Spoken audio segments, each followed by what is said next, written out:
Hello, hello, good evening, everyone, and welcome to Ninja Football Addict Munza.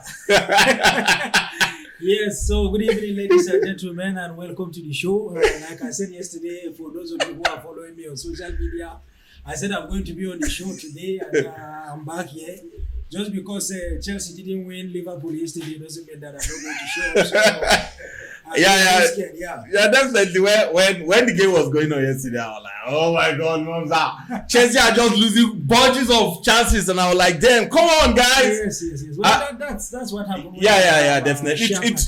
First, before I go into the banter, it was an amazing match. Yeah, seriously. very well from first half to the full time, it was outstanding. Yeah. I'll give it to Chelsea. Seriously, first half they did amazingly well, and I'll say that their keeper did well, absolutely. But before we proceed though, before I talk about the keeper, the misses, and all those times, how do you feel about the game? Well, for me, I think it was quite a fulfilling game. Just because we lost doesn't mean that we didn't have an amazing game. And that's football. And that's the way I feel everybody should take the game, because it's not a do or die affair. And for me as a fan, to be honest with you, each time Chelsea loses a match, what I check is the effort.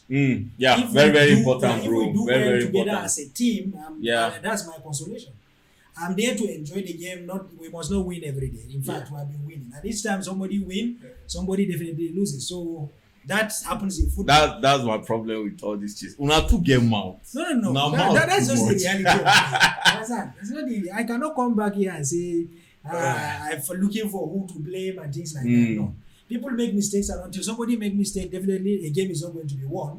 We'll end up playing, coming with our fufu to come and draw soup the way Man usually do. Now and then. So I don't even talk about Man earlier. So that's the point. Okay, let's talk about my problem was at the end of the game. Why the fuck will you remove Mendy that has been outstanding? I know stats helps or support the removal of Mendy and bringing in KEPA, because KEPA is very good at penalty. I feel like Mendy has been outstanding throughout the match. That's true. Just leave him. But if you know Mendy, you know that Mendy has not been a penalty saver. Okay. Ever since. And then Chelsea, we have two goalkeepers. And then we invest so much in this keeper, and then we buy him for that very purpose. He will block shots and stop penalties. But yesterday was just not a low-key day for us. That's just what it is. Definitely. We know that keeper has been doing well in the last 3, 4, 5 times that he has been in the goal post when the penalty were taken. So it's normal for us. We were expecting it. In fact, we were looking forward to it. All Chelsea fans watching the game with me yesterday were expecting. We know KEPA they must bring in KEPA. If penalty was that the right decision though? Well, for us, it's usually a right decision. Just because it didn't work yesterday doesn't mean that it's always a wrong decision. No. Yeah. You understand? You look at the records. The last time Mendy did well in a penalty was in the African Cup of Nations. We saved 2 out of it. But KEPA yesterday, but if you check our last... statistically, it shows that he has been very good when it comes to penalty. Why would you make that choice? Yeah. And we know that in his last matches that he was actually featured in games, he has actually done well. Me, my happiness is say we go sleep well. As soon as Chelsea lose. Not necessarily. As a Man U fan, I don't know why. We know that this celebration is going to be. You see that's just the irony of the whole thing. The trophy is going to Anfield, but celebration is going to Old Trafford. It doesn't make sense. What have you won? To me, I would not even like it for Liverpool to win, because that is their 9th Carling Cup, and the record is going up against Manchester United. Exactly, and then now I think they have more trophies than you guys now, so we can also enjoy silence. All right, let's talk about the first half, man. Like the first half, the Pulisic miss. Let me say save from that killer. Havertz scored a goal too. Was it in the first half? Yeah, it was cancelled. No, it wasn't in the first. Okay, yeah. Anyway, I understand. I watched the game and Mason Mount also. Yeah, Mason Mount. Damn, he missed. Yeah. Well, you see, that is the problem I have with these new generation strikers. They are not clinical. They are not prolific.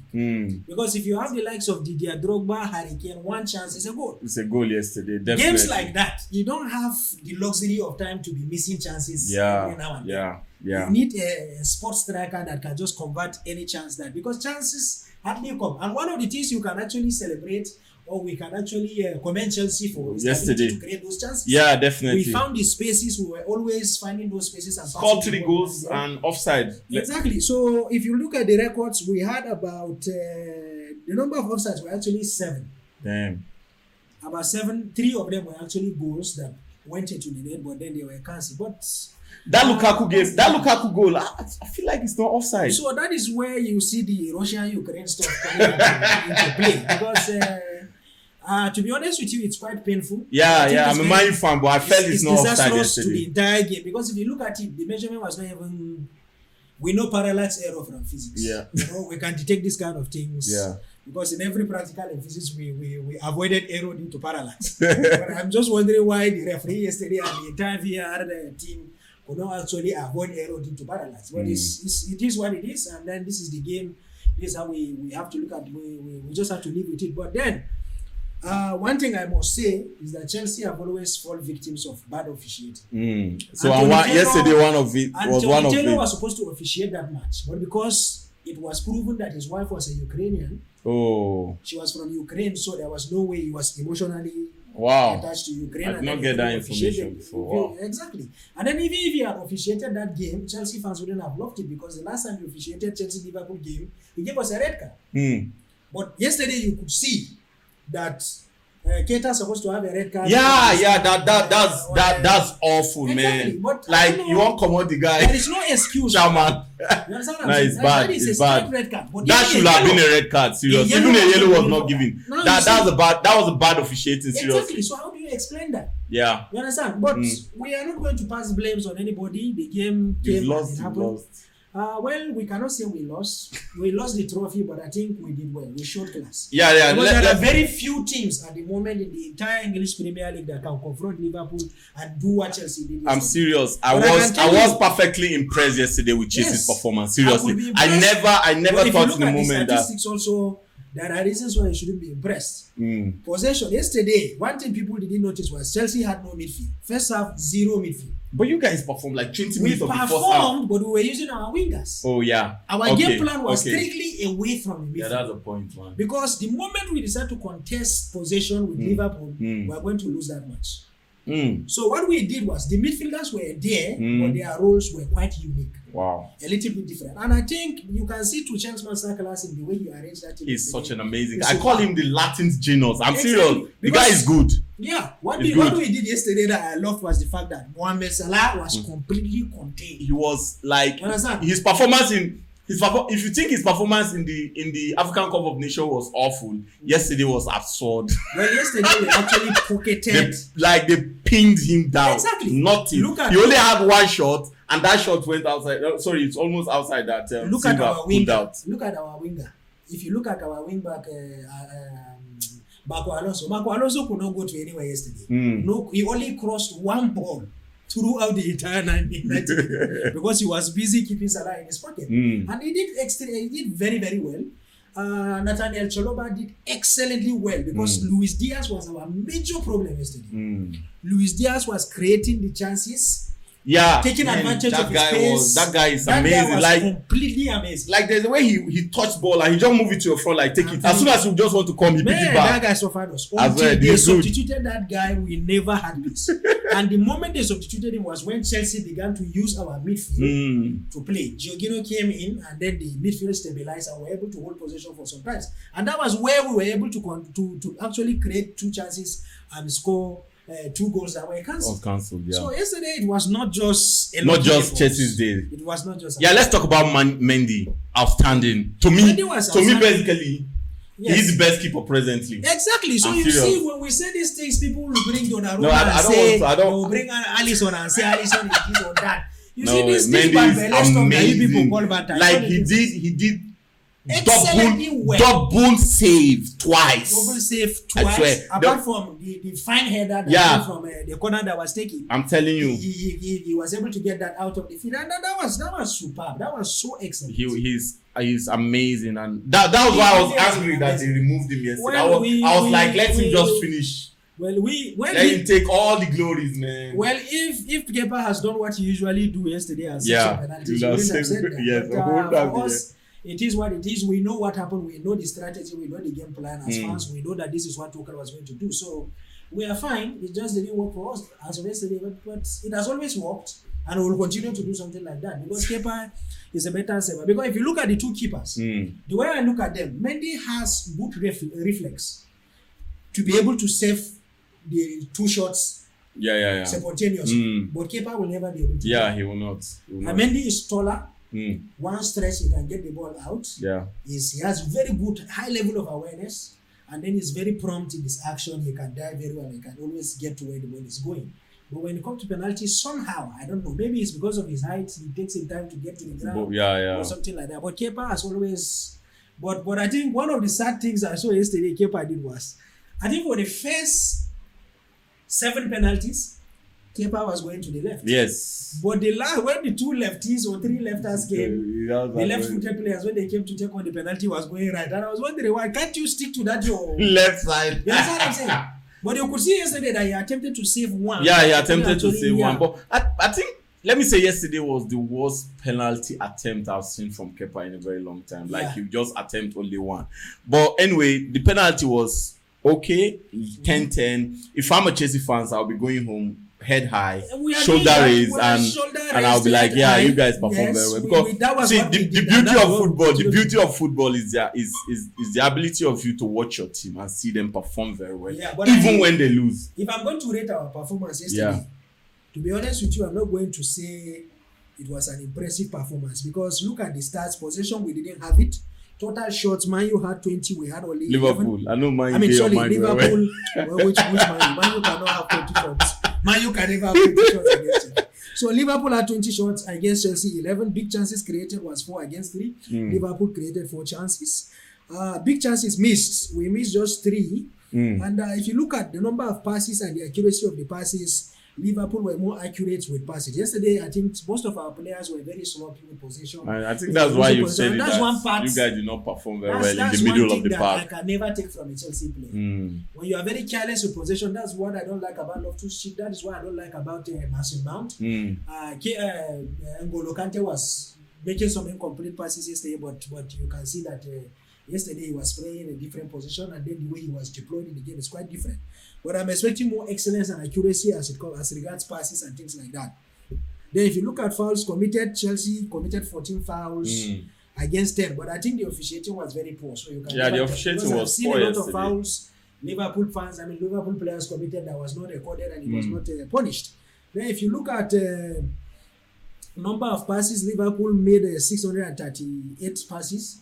Chelsea made only 544. Well, that's still good. The accurate passes was even much better. I think Liverpool made almost 100 more accurate passes than Chelsea, with 79% accuracy of the pass. Then when it comes to defense, also Chelsea were the best in defense as usual. You're not ready to concede. Thiago Silva did an excellent job, but I don't know how Robertson ended up being the man of the match. But I think one thing that Robertson did yesterday very well was his crosses. He was always pinpointing inside crosses, making the runs. Now let's talk about the goal of Matip, because I feel like in the old time that goal would stand. Even if Van Dijk stopped James a little bit, I felt that goal should stand. The reason why football is becoming absolutely weak. No, it wasn't becoming weak. That is complete 419, my brother. I'm not expecting that from you.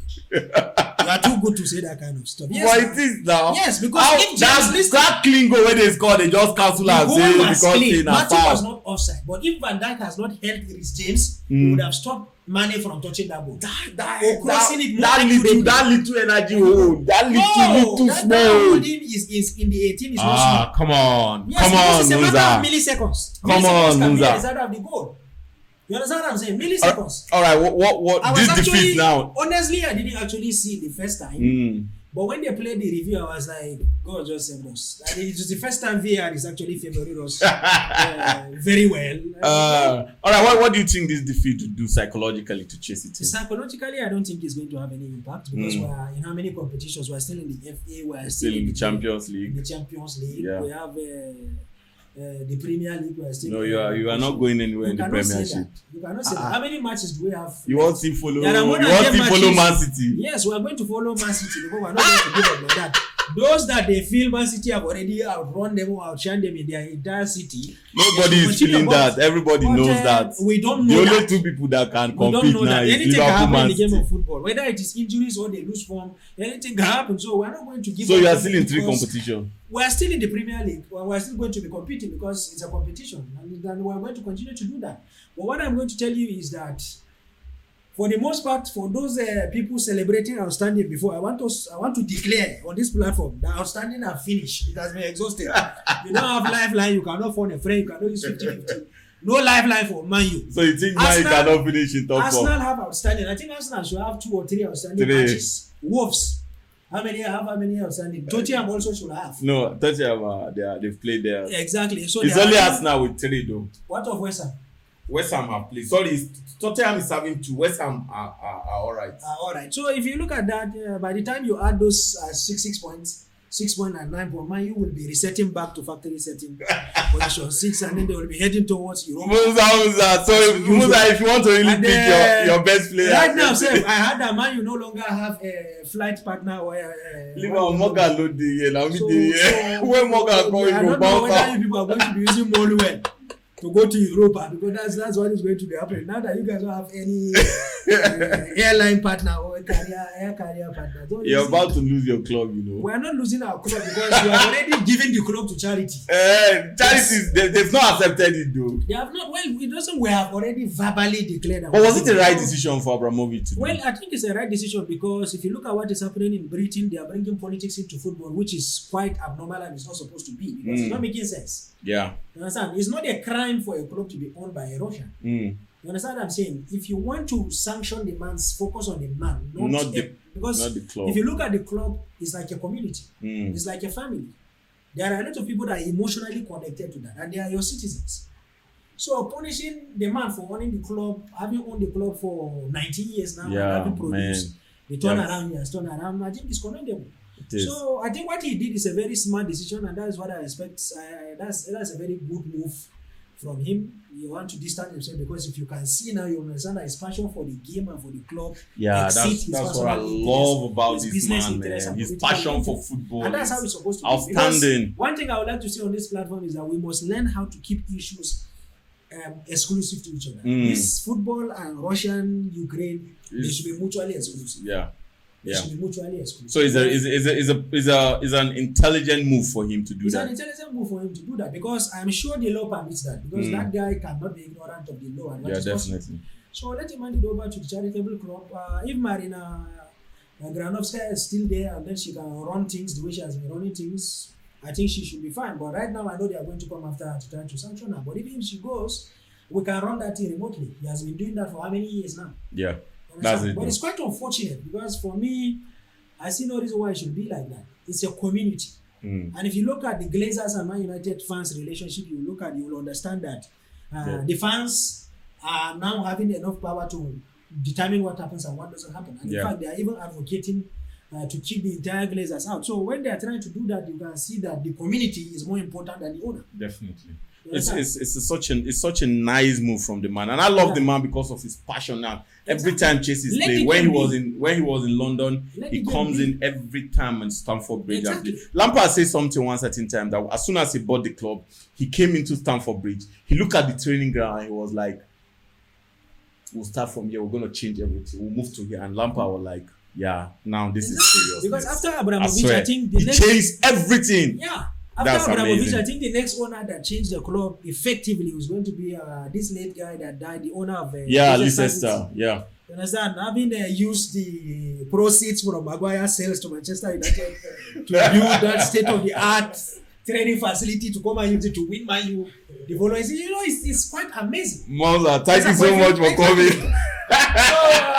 Thank you guys. Welcome to the show once again. We're looking forward to seeing you. We're going to be having another show before the weekend. Yeah, there are going to be matches in between. Chelsea will be playing Luton. There's going to be FA Cup, and I think my colleagues are going to come back to the studio either tomorrow or next to come and see how we can have a pre-match briefing. Thanks so much for always coming. Premier League resume weekend, so we're going to continue from where we stop. Chelsea is going to continue shining.